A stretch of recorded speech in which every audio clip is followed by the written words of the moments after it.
Kim Jon Un has arrived in Russia for talks with President Putin, and among the other things that the North Korean regime is now boasting is nuclear submarines and with nuclear capacity, filled with nuclear bombs, and of course the opportunity of providing Russia with weapons to use in its drive for the Ukraine attacks. But Putin has oddly also today just given his thoughts about the legal issues connected to Mr. Trump. I'm going to read them. As for the persecution of Trump, for us in the current environment, it's good because it shows the rottenness of the American system. It is a politically motivated persecution of one's competitor, and this shows who we are fighting. As they said in Soviet times, the bestial face of American capitalism. Current authorities have directed American society in an anti-Russian spirit. They've done it, and now somehow turning this ship in the other direction will be very difficult. Well, it's very simple.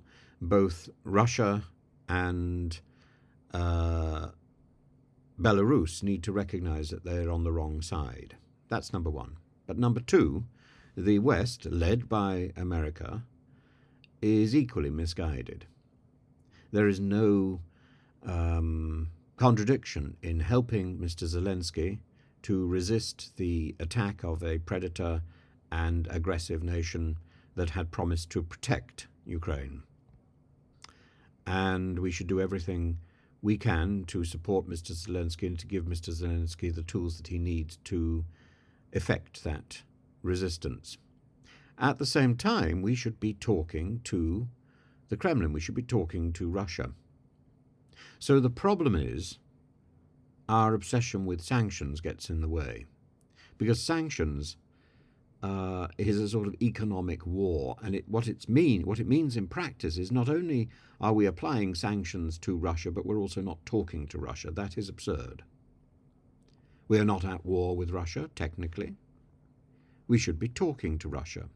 We should be conversing. We should be there to persuade Russia to back off. But we're not there. We're brooding in the background like some sort of sulky teenager. This is not the way forward. And the idea that there is a black or white choice, a blue pill or a red pill if you want to go down the resurrections matrix line, is absurd. We are not Andrew Tate. There is no pill. And in fact, the reality is that both pills are viable. One pill in one hand, one pill in the other. There is no problem with holding two irreconcilable positions at the same time. And Putin would understand this. Putin, as the great tactician, would understand this. Putin, as the Russian Orthodox, would understand this. There is no problem with contradictory positions. It's not hypocritical. Hypocrisy is not the issue. We don't need to be consistent. We simply need to get results. And the result that we need to get in this case is peace, and peace with dignity for both Russia and for Ukraine.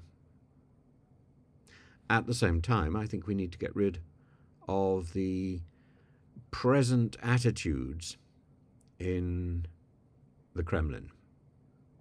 And those present attitudes are partly led by the cadre that showcases Putin as its leader. There are other groups within the Kremlin, none of them terribly attractive to the West at the moment. And the idea that Navalny is waiting in the wings to assume the presidential mantle is absurd. We have to deal with reality. And I don't think America or Britain is facing up to that reality, is looking that reality in its face. Facing reality is recognizing contradictions.